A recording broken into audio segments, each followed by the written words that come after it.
আসসালামু আলাইকুম। Welcome to ইউরিবিডি ব্লগ অ্যান্ড টিপস। ইসলাম ইমান এহসান আল্লাহ রহমানুর রাহিম এ রহমতুল্লিল আলমিন। বিসমিল্লাহ রহমান রহিম। আজকে আলোচনা হচ্ছে প্রশ্ন উত্তর পর্ব। পর্তুগালে যারা আসতে চান সিজনাল ই ভিসা নিয়ে, অর্থাৎ E8 ভিসা নিয়ে এরকম। তারপরে অনেকে জানতে চাচ্ছেন যে কোনতাজেম টেম্পু অর্থাৎ টাইম কাউন্টিং সার্টিফিকেট কীভাবে নিতে হয়। আরও অনেক মূল্যবান প্রশ্ন রয়েছে। ন্যাশনালিটি অ্যাপ্লিকেশন পর্তুগালের যারা 5 বছর পূর্ণ হয়েছে তাদের ব্যাপারেও অনেক কথাবার্তা আছে। অনেকে কনফিউশন সৃষ্টি করে অযথাই, যে কনফিউশন আসলে রাখা কোনো উচিতই না। যেটায় আইন গেজেট পাস হয়েছে পর্তুগালের গভর্নমেন্ট কর্তৃক, সেই আইন অনুযায়ী আপনি যদি কোনো আবেদন করেন তাহলে অবশ্যই সেটা আইনত সিদ্ধ হবে, আইনত বলবৎ বা বৈধ। সেখানে কোনো অবৈধ কোনো কিছু করার কোনো সুযোগই নেই। তাই সব কাগজপত্র ঠিক করেই কোনো প্রসেসে আগাবেন। এই হলো আমার সংক্ষেপে আলোচনা। আর ভিসা আবেদনের, পর্তুগালে আসার জন্য যারা ভিসা আবেদন করতে চান বাংলাদেশ থেকে, তাদের অত্যন্ত গুরুত্বপূর্ণ হতে যাচ্ছে এই আলোচনাটি। আর যারা পর্তুগালের ন্যাশনালিটি আবেদন প্লাস হচ্ছে টিআরসি কার্ড পেতে চান, তারাও শুনতে পারেন, এখানে অনেক প্রশ্নের উত্তর থাকবে। এক ভাই প্রশ্ন করেছেন আমাদের দর্শক চ্যানেলের ইউরিবিডি ব্লগ অ্যান্ড টিপসের। প্রশ্নের উত্তর দেওয়ার আগে যারা এই ব্লগে নতুন তাদের কাছে এবং সাবস্ক্রাইব যারা করেননি তাদের কাছে আমার একটা রিকোয়েস্ট হলো, তারা এক ক্লিক করে সাবস্ক্রাইব করে নিন চ্যানেলটি। আর সাবস্ক্রাইব করলে এই অত্যন্ত মূল্যবান এবং সিগনিফিক্যান্ট কিছু প্রশ্নের উত্তর পাবেন, এবং অন্যান্য ব্লগ স্পেসিফাইড যে ব্লগগুলো আমি করি বিভিন্ন ক্যাটাগরিতে, সেগুলো তো অবশ্যই পাবেন। এবং আপনি নিজে এবং বন্ধুদের মধ্যে চ্যানেলটি শেয়ার করুন। ধন্যবাদ। আগাম। আসসালামু আলাইকুম ভাইয়া, এই সিজনাল ভিসা নিয়ে পর্তুগাল আসলে টিআরসি কার্ড পাওয়া যাবে কি না জানাবেন প্লিজ। এরকম একাধিক প্রশ্নের উত্তর আমি আসলে পেয়েছি, আমি কোনো স্পেসিফিক্যালি এটার কোনো উত্তর দেই নাই। আজকে এই ব্লগের মাধ্যমে উত্তর দিচ্ছি। আমি রেফারেন্স টানব পর্তুগালের অ্যাম্বাসি নয়াদিল্লিতে অবস্থিত, তাদের ওয়েবসাইট, কনসুলার ওয়েবসাইটে আপনারা যাবেন। E8 সিজনাল ওয়ার্ক ভিসা কি সেখানেও বলা আছে। আর এখানে আমি bfsglobal.com ওয়েবসাইট থেকে আমি চেক লিস্ট, প্রত্যেকটা ভিসা আবেদন করার জন্য আবেদন করার পূর্বে আপনারা একটু বুদ্ধিমত্তার সাথে আপনারা প্রত্যেকটা ভিসা ক্যাটাগরির এই যে bfsglobal.com প্লাস হচ্ছে স্বয়ং অ্যাম্বাসির ওয়েবসাইটেও আপনারা দেখে নিতে পারেন কী কী ডকুমেন্টস আপনাদের লাগবে, অর্থাৎ রিকোয়ারমেন্ট কী, তাদের চাহিদা কী ভিসাটা পাওয়ার ক্ষেত্রে। যদি আপনি চাহিদার শতভাগ পূরণ করেন তাহলে কোনো ভিসা পাবার সম্ভাবনা শতভাগ জন্মায়। আর ঠিক আছে, কোনো ভিসার রিকোয়ারমেন্ট ফুলফিল করতে যদি আপনি 80% ফুলফিল করেন তাহলে একটু ডাউট থেকে যায়, সন্দেহ থেকে যায় যে আমি আসলে ভিসাটা পেতে যাচ্ছি কিনা। কথা না বাড়িয়ে আমরা E8 আসলে ভিসাটা কি এটা আমরা জানবো, এবং এটা দিয়ে পর্তুগালে বৈধ হওয়া যাবে কিনা এই উত্তরটাই আমি এখানে আলোচনা করব। E8 চেকলিস্ট ভিসার জন্য এটা বলা হয়েছে যে temporary stay visa for the purpose of seasonal work for more than 90 days and less than 270 days। এটা হচ্ছে অ্যাকর্ডিং টু পর্তুগিজ ল। আচ্ছা, এখন আমি বুঝিয়ে ভেঙে বলি। টেম্পোরারি স্টে ভিসা মানে হচ্ছে stay visa. Temporary stay visa মানে অস্থায়ীভাবে থাকার ভিসা। বাংলায় করলাম অস্থায়ী থাকা, আর স্থায়ী থাকার মধ্যে পার্থক্য কী আপনারা একটু বের করে নেবেন নিজে। স্থায়ী থাকা কি, আপনি স্থায়ীভাবে পর্তুগালের রেসিডেন্ট হবেন, স্থায়ীভাবে পর্তুগালের ভিসা করবেন যাবতীয়। তাই পর্তুগালের এক সময়ে পর্তুগালের নাগরিকরা যে যে সুবিধা ভোগ করে সেই সুবিধাগুলো আপনি রেসিডেন্ট হলে পরে আপনি পাবেন। এই হলো লং টার্ম ভিসা নিয়ে আসলে। আর সিজনাল ওয়ার্ক ভিসায় যদি আপনি আসেন, এখানেই বলে দেওয়া আছে ডেফিনেশনেই যে টেম্পোরারি স্টে ভিসা। এখন এখানে 90 ডেজের উপরে হইতে হবে আর 270 দিনের নিচে হইতে হবে, তাহলে আপনি E8 ক্যাটাগরি বা seasonal work visa, short term ভিসার মধ্যে আপনি পড়লেন। এবার আমরা একটু ব্যঙ্গে বলি, what about E8 visa, what it is. এটা কি, মানে E8 ভিসাটা কি, এটা বলতে কি বোঝায়। E8 temporary stay visa is a visa for seasonal work purposes aimed at foreign nationals who have a valid job offer or valid employment contract signed with a Portuguese company. That contract must be last more than 90 days and less than 270 days. Hence, the foreign national must have already a valid job offer contract or employment contract, and it is not seeking a job in the Portuguese territory. The seasonal employment sector are কি কি: agriculture, eugenics, animal production, hunting, forestry and fishing, accommodation, catering, restaurant, similar activities, food, beverage sector and tobacco industries, তামাক industries আমরা বলতে পারি, wholesale and retail trade, পাইকারি এবং খুচরা বিক্রির প্রতিষ্ঠান, কনস্ট্রাকশন ইন্ডাস্ট্রি, তারপর হচ্ছে ল্যান্ড ট্রান্সপোর্ট। এই ক্যাটাগরির মধ্যে আপনারা টেম্পোরারি ওয়ার্ক ভিসা নিয়ে আসতে পারেন, আবার চলেও যেতে পারেন বাংলাদেশে। তো আমি এই ব্যাখ্যাটা এইভাবেই দিলাম যে আপনারা চাইলে নয়াদিল্লির ওয়েবসাইটে যেতে পারেন, আর ভিসাস VISAS.NOVADELHI NOVADELI@MNE.PT আপনারা এই ওয়েবসাইটে ইমেল করতে পারেন, চাইলে ইমেল করতে পারেন। আর হলো তাইলে আপনারা কি রিকোয়েস্ট চাচ্ছেন, কি জানতে চাচ্ছেন, সেখানে উত্তর পাবেন। আর কনসুলার সেকশনে আপনারা ইমেল করতে পারেন visas.novadelhi@mne.pt। আমি ভেঙে বলছি ইমেল অ্যাড্রেস, আপনারা লিখবেন visas.novadelhi@mne.pt। আর এই সোর্সটা আমি নিয়েছি bfsglobal.com থেকে। আপনারা bfsglobal.com সিজনাল ওয়ার্ক ভিসা লিখলেই আপনারা গুগলে পাবেন। আমি যেটা বলেছি এটা PDF আকারে চলে আসবে, আপনারা সেখান থেকেও তথ্য বিস্তারিত নিতে পারেন। আপনারা পর্তুগালের দূতাবাস থেকেও নিতে পারেন। কথা হচ্ছে পর্তুগালে একমাত্র ইমিগ্রেশনের যে প্রক্রিয়া 2024 3রা জুন সেখান থেকে যারা ভিজিট ভিসা বা অন্যান্য ক্যাটাগরির ভিসা নিয়ে সেনজেনে আসতো, কিংবা সরাসরি পর্তুগালের ভিসা নিয়েও যারা এসেছে, তাদের ক্ষেত্রেও এখন অনেক বিধি নিষেধ আরোপ করা হয়েছে। আর কথা হচ্ছে আরেকটা বিষয় আমি এখানে শেয়ার করতে চাচ্ছি, অনেক মানুষ বাংলাদেশ থেকে প্রায় 16 থেকে 18 লাখ টাকা খরচ করে ওয়ার্ক ভিসায় আসে। আপনারা যারা ওয়ার্ক ভিসা আসবেন তারা অবশ্যই নিশ্চিত হয়ে আসবেন ওয়ার্ক ভিসার ক্যাটাগরিটি লং টার্ম কিনা, অর্থাৎ মোর দেন 1 ইয়ার, 1 বছরের বেশি কোনো ক্যাটাগরির ভিসা কিনা, সেটা আপনি নিশ্চিত হয়ে আসবেন। আমার কথা হচ্ছে এই। আর যেহেতু এখানে 270 ডেজ মানে বোঝাইছে যে টেম্পোরারি স্টে ভিসা, অস্থায়ীভাবে থাকার ভিসা, এখানে আপনাদের স্থায়ীভাবে থাকার কথা বলে নাই। আমি এটা দিয়েই আমি শেষ করছি। তারপরেও আপনাদের ইচ্ছা, আপনারা পর্তুগাল আসবেন কি আসবেন না, এই হলো বিষয়। রিসেন্টলি এক ভাই এসেছেন, আমার সাথে সাক্ষাৎ করেছেন লিসবনে। তাকে আমি হেল্প করার একটা চেষ্টা করেছি, বাট ইমিগ্রেশন লয়ার নিষেধ করেছে যে পর্তুগিজ গভর্নমেন্ট যারা আপনি সেফ এন্ট্রি করেন নাই, লক করেন নাই, অর্থাৎ সেফ এন্ট্রি ফাইল লক বলে যারা করতে পারেন নাই, তাদের ব্যাপারে এখনও আইন পাস হয় নাই। এটা এখনও আইনের ড্রাফট করা হয়েছে, এখনও ফাইনালি অ্যাপ্রুভ হয় নাই পর্তুগালের সরকার থেকে। তো পর্তুগালের সরকার থেকে যে জিনিসটা অ্যাপ্রুভ করা হয় নাই, সেটা নিয়ে আমরা আমজনতা কী ডিসিশন দিব সেখানেই। আর আমার যে যারা লয়ার কাজ করে আমাদের সাথে, এনার মাধ্যমে আমি এটা শেয়ার করলাম।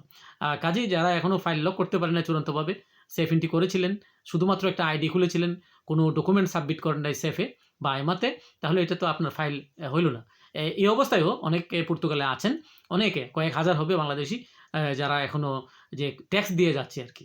কেউ সেনজেনের ভিসা নিয়ে আসছিল, বা কেউ 5টা 7টা ট্যাক্স যাচ্ছে। তো এদের ক্ষেত্রে একটাই কথা আছে আমার, সেটা হচ্ছে 12টা ট্যাক্স পূর্ণ হইতে হবে। আর 12টা ট্যাক্স পূর্ণ হওয়ার পরে আপনারা যদি লয়ার ধরেন, আইনের ফাঁকফোকর দিয়ে আপনারা এখানে ফার্স্ট টিআরসি কার্ডের জন্য আবেদন করতে পারবেন। এটা মোটামুটি আমি পরিষ্কার করে বলে দিচ্ছি, এটা সঠিক তথ্য। আচ্ছা, আর ইএড ভিসা নিয়ে, সিজনাল ভিসা নিয়ে আসবেন কি আসবে না, ওই যে এই ভাইটা আসলে আমার সাথে সাক্ষাৎ করেছিল, উনি ইটালি থেকে আসছে পর্তুগালে। আর পর্তুগালে ওনার ট্যাক্স চলমান আছে, ওয়ার্ক কন্ট্রাক্টও আছে, কিন্তু উনি কি করতে পারে নাই, উনি ফাইল লক করতে পারে নাই, উনি এই প্রবলেমে আছে। আমার লয়ারে বলেছে please you have to wait, মানে ওই লোককে অপেক্ষা করতে বলছে। এবং এই লোক পর্তুগালের ভাষায় আইমা সেন্টার আর সিমিলার আরেকটা প্রতিষ্ঠান রয়েছে কানাই বলে, কানাই ইমিগ্রেন্টদের জন্য হেল্প করে থাকে। তো কানাইয়ের কাছে উনি গিয়েছিল, ইংলিশে কথা বলেছে, ওরা ইংলিশ কথা বলে না, ওরা পর্তুগিজ ভাষায় কথা বলে, তাই উনি অ্যাটলিস্ট তারা বোঝাই বলছে তুমি অপেক্ষা করো, এসপেরা বলছে, মানে হচ্ছে অপেক্ষা করো তুমি, এখনও যেহেতু আইনটা সিদ্ধ হয় নাই, তাহলে অপেক্ষা করতে বলছে। তাহলে আপনারা যারা এখনও ফাইল লক করেন নাই, পর্তুগালে আছেন, ট্যাক্স চলমান আছে, ট্যাক্স দিয়ে যাচ্ছেন, কাজ করে যাচ্ছেন, কন্ট্রাক্টও আছে, জুনতা আছে, ফাইন্যান্স আছে, সুসাইল আছে, SNS নাম্বার আছে, আপনারা পর্তুগাল লিভ করবেন না দয়া করে। আপনারা যদি সুখবর পেতে চান তাইলে পর্তুগালে থাকুন, পর্তুগাল থেকে কাজকর্ম করে যান, পর্তুগালে একদিন আপনারা সুখবর শুনবেন, এই আশাবাদ আমি রাখছি। এবার আরও কিছু সরাসরি প্রশ্নের উত্তর দিয়ে ব্লগ শেষ করব। অনেকে আমার ফোন নাম্বার চেয়েছে, আমি সরাসরি কাউকে ফোন নাম্বার দিইনি। আপনারা কমেন্ট করতে পারেন। আর আমার ইমেল ঠিকানা আছে urubdblog@gmail.com, সেখানে স্পেসিফিক্যালি প্রশ্ন করতে পারেন।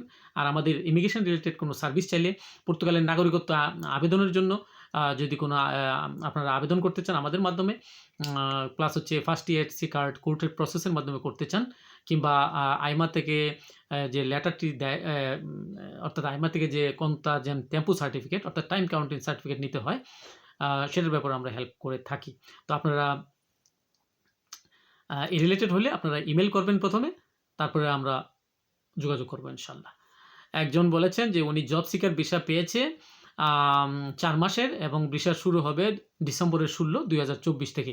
ওনার প্রশ্ন হচ্ছে উনি জানুয়ারির 10 তারিখ উনি আসতে চায়, সেক্ষেত্রে ওনার কোনো অসুবিধা আছে কিনা, বা 24 দিন পরে গেলে কোনো ইমিগ্রেশনের প্রবলেম হবে কিনা। ভিসার মেয়াদ থাকা অবস্থায় আপনি পর্তুগালে আসতে পারবেন, এতে কোনো সমস্যা হবে না। তবে অবশ্যই মনে রাখবেন 5-7 দিন 10 দিন পরে আসলে কোনো সমস্যা হয় না, বা 2 সপ্তাহ পরে আসলে কোনো সমস্যা হবে না আমি মনে করি। বেশি দেরি করে আসাটাও নিজের জন্যই বোকামি। এত কষ্ট করে ভিসা করলেন ভাই, কেন আপনি খামখেয়ালি করে আপনি একেবারে 11th আওয়ারে আসবেন, হাতের নাকে ইয়ে লাগাইয়া কি বলে 1 দিন রেখে 2 দিন রেখে, এটার মানে কোনো আমি বুঝি না এখনো। আপনারা কি সেনজেনের ভিসাটা খুব মামুলি মনে করেন? আপনাদের কি কোনো কষ্ট হয় নাই? টাকা পয়সা যায় নাই? বুদ্ধি খরচ করেন নাই এটার জন্য? পরিশ্রম করেন নাই? অনেকেরই আসলে এই যে ইএড ভিসা নিয়ে টিআরসি কার্ড পাওয়া যাবে কিনা সেটা জানিয়েছেন। তো যদি টেম্পোরারি কাজে আপনাদেরকে পর্তুগালে থাকার জন্যই অনুমতি লং টার্ম না দেয়, তাহলে আপনারা কিভাবে টিআরসি কার্ড পাবেন? সেটা আমি আপনাদের কাছে প্রশ্ন রাখলাম। তারপরে একজনে বলল যে 28 তারিখে উনি বায়োমেট্রিক ফিঙ্গার দিয়েছে পর্তুগালের কার্ডের জন্য, ফার্স্ট টিআরসি কার্ডের জন্য। উনি কবে কার্ড পাবে? তো আপনি ধৈর্য ধরুন ভাই, 2 মাস থেকে 3 মাস বা তার অধিক সময়ও মানুষকে অপেক্ষা করতে হয়। যেমন মহাত্মা গান্ধী আইমা সেন্টারে অনেকে 2 মাস 3 মাস ধরেও অপেক্ষমান, এবং আশা করতেছি আমরা এই ডিসেম্বর জানুয়ারিতে তারা কার্ড দেওয়া শুরু করবে, এবং পর্যায়ক্রমে অন্যান্য আইমা সেন্টার থেকেও কার্ড দেওয়া শুরু করবে যারা পান নাই। আর মনে রাখবেন, যাদের 3 মাস অতিবাহিত হয়ে যায় আপনারা কার্ড পান নাই, তারা লয়ারের মাধ্যমে আপনারা চেষ্টা করতে পারেন। আর লয়ারকে টাকা দেওয়ার আগে আমার পরামর্শ হলো, আপনারা নিজের সশরীরে যে আইমা সেন্টারে বায়োমেট্রিক ফিঙ্গার দিয়েছিলেন সেখানে খুব ভোরবেলা গিয়ে লাইন ধরবেন, এবং আপনার যে বায়োমেট্রিক দেওয়ার সময় যে রিসিপ্টটি দিয়েছিল সেটি সাথে নিয়ে যাবেন, এবং তাদেরকে দেখাবেন, মানে ফটোকপি নিয়ে যাবেন। ঠিক আছে, ফটোকপিটা প্রথমে দেখাবেন, অরিজিনালটা দেখাবেন না, কারণ একটা ডকুমেন্ট হারাইলে যেন একটা ডুপ্লিকেট থাকে আপনার কাছে, বা অরিজিনাল থাকে আর কি। এই হলো, আশা করি তারা উত্তর দিবে। আরেকজন প্রশ্ন করেছেন যে ফিঙ্গার দেওয়ার কতদিন পরে কার্ড পাওয়া যাবে? আমি উত্তরটি একটু আগে দিয়েছি, যে আপনাকে মিনিমাম 1 মাস থেকে 4 মাস 3 মাস অপেক্ষা করতে হবে, কারণ এখন অনেক আইমা সেন্টার খুব বিজি থাকে, যার কারণে প্রচুর বায়োমেট্রিক হওয়ার কারণে এটা দেরি হচ্ছে। আরেকজনে বলেছেন যে ফ্যামিলি মার্কাসা কবে ওপেন হবে? ফ্যামিলি মার্কাসা ওপেন হওয়ার ব্যাপারে এখনও কোনো গ্রিন সিগন্যাল আমরা কোনো সোর্স থেকে এখনও পাই নাই। সবাই বলছে খালি অপেক্ষা করেন শুধু। আর যারা খুব বেশি দায়িত্ব আছে যে ফ্যামিলি আনার জন্য, তারা সব ডকুমেন্ট পর্তুগালে রেডি থাকলে, পর্তুগালে মিনিমাম 1 বছরের আইআরএস থাকলে, আপনার বর্তমানে রানিং ব্যবসা কিংবা রানিং কোনো চাকরি যদি থাকে, মিনিমাম 3টা পে স্লিপ আপনি দেখাইতে পারেন, তাহলে আপনি ইয়ে করতে পারেন, যে লয়ার ধরতে পারেন। ঠিক আছে, এই ব্যাপারেও আমরা চেষ্টা করতে পারি আপনাদের জন্য, আপনারা চাইলে আর কি। তবে আমরা কোনো জোর জবরদস্তি করছি না যে আমাদের মাধ্যমে আপনি আবেদন করতে হবে। অনেকে বলছে যে লিসবন থেকে দূরে যারা আইমাতে বায়োমেট্রিক দিয়েছে তাদের কার্ড আসতে কত দেরি হবে? আমি একটু আগে বলেছি, ইন অ্যান অ্যাভারেজ 2 মাস থেকে 4 মাস সময় আপনারা ধৈর্য ধরে অপেক্ষা করুন। এরপরেও যদি না আসে, নিজের চেষ্টা করবেন, নিজের চেষ্টার ফলেও যদি না আসে, তাহলে অভিজ্ঞ আইনজীবী ধরবেন, আইনজীবী ধরে চেষ্টা করবেন, এই আর কি। ফ্যামিলি কাগজ জমা দেওয়ার পরে পারমিশন লেটার কত দিন বা কত মাস পরে হাতে পাওয়া যায়?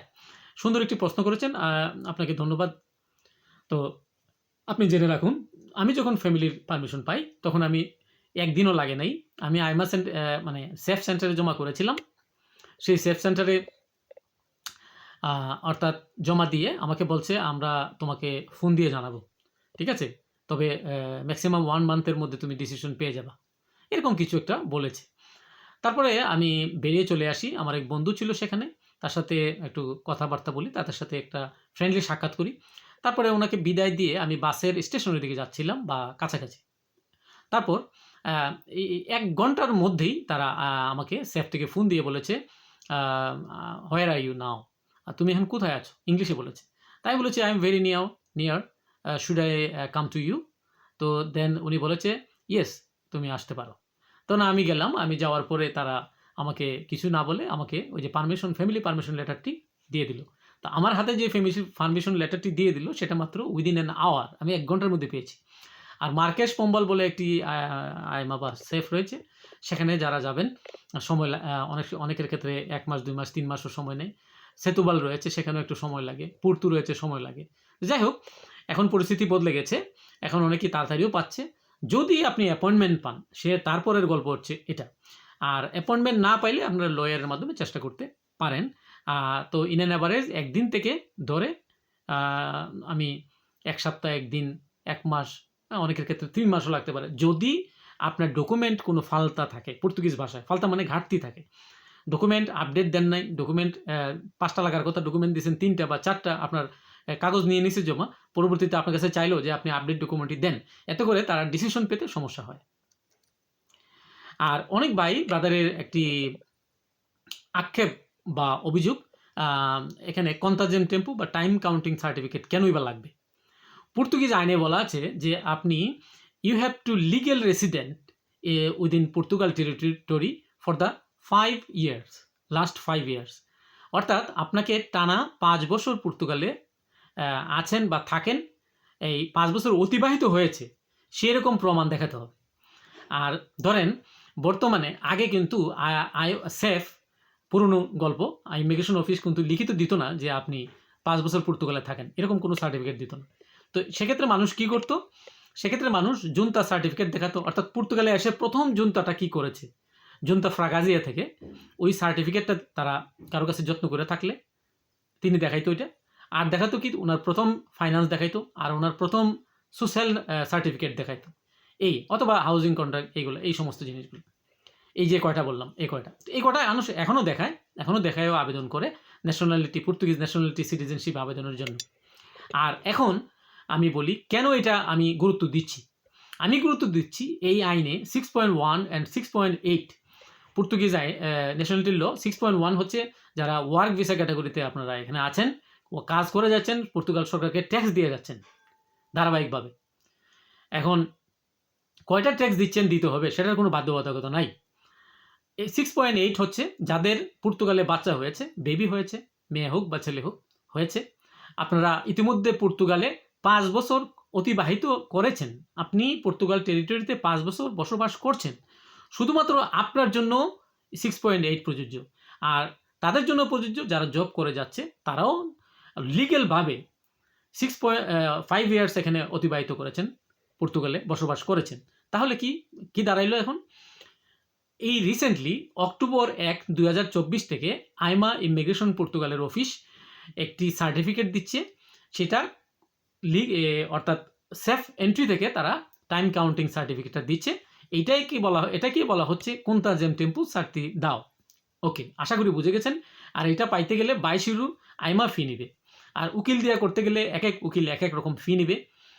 আবার আপনার কাছ থেকে মিনিমাম 2 থেকে 2.5 মাস সময় নেবে। ঠিক আছে, এটা পাইতে।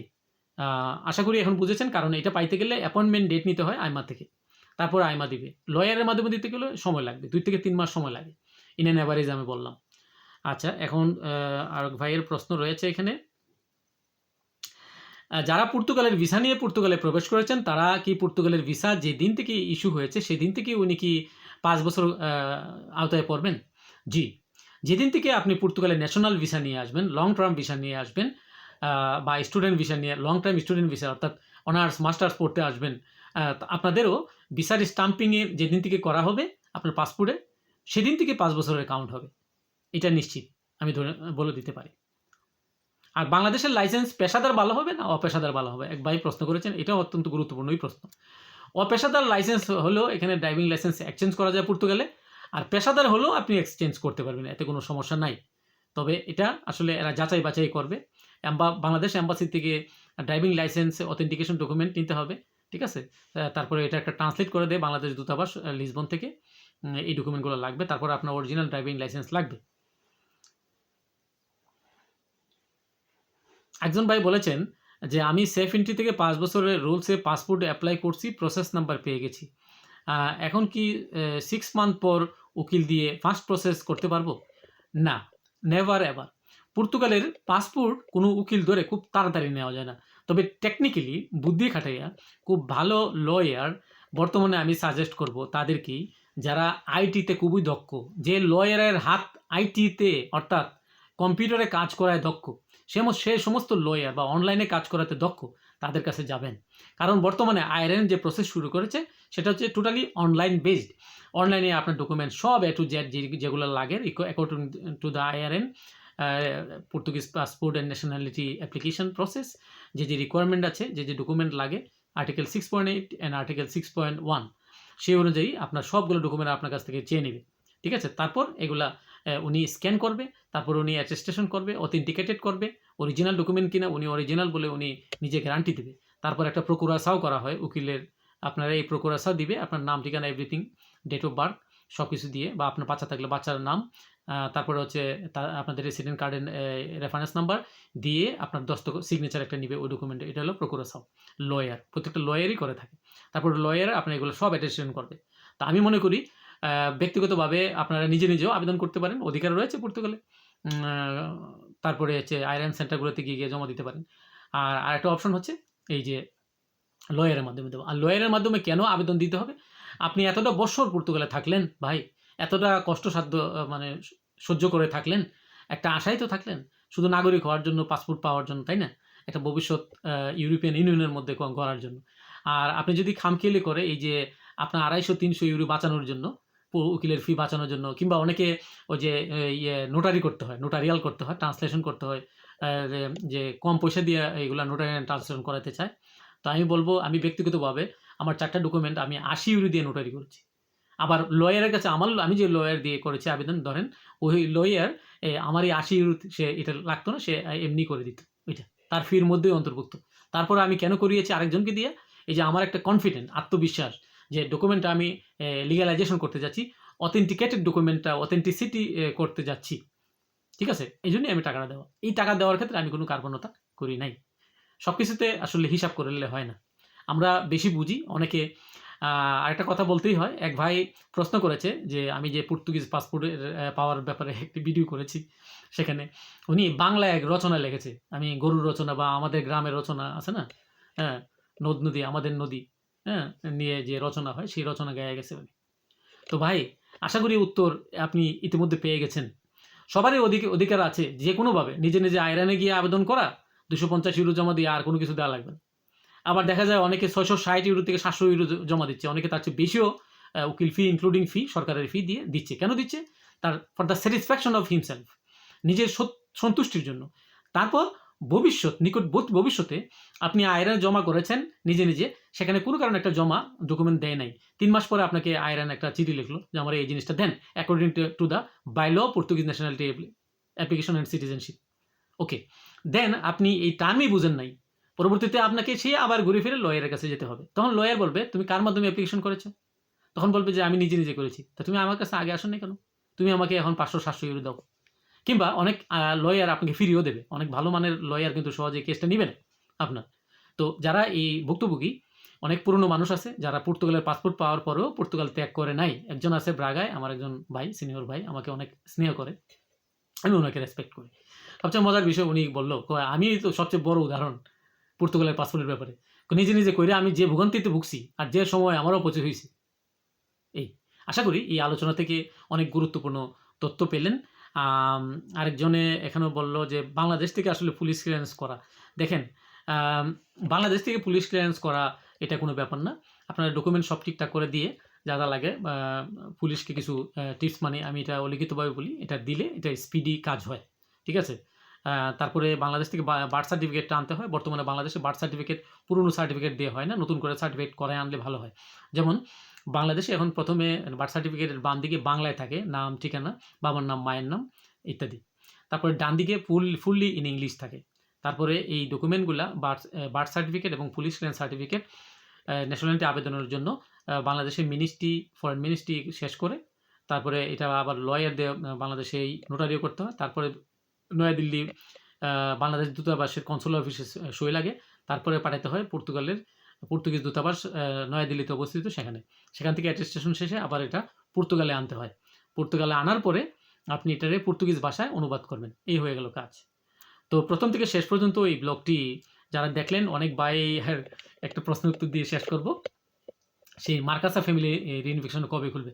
এখনও কোনো গ্রিন সিগন্যাল পাই নাই। পর্তুগালের আইমার হাতে এত পেন্ডিং কাজ পড়ে আছে 3 লাখ 4 লাখ, এগুলার সমাপন করার জন্য তারা টার্গেট হিসেবে নিয়েছে। তার পরবর্তীতে জটলা শেষ হইলে আশা করি খুলবে, নরমালি অনেকে পাবে, আপনারা ফ্যামিলিও আনতে পারবেন ইনশাল্লাহ। এর জন্য 2 থেকে 3 মাস সময় আশা করি অপেক্ষা করলে আপনারা ভালো ফল হবে, আর না হলে লয়ার ধরে চেষ্টা করতে পারেন। শুভকামনা, আল্লাহ হাফেজ।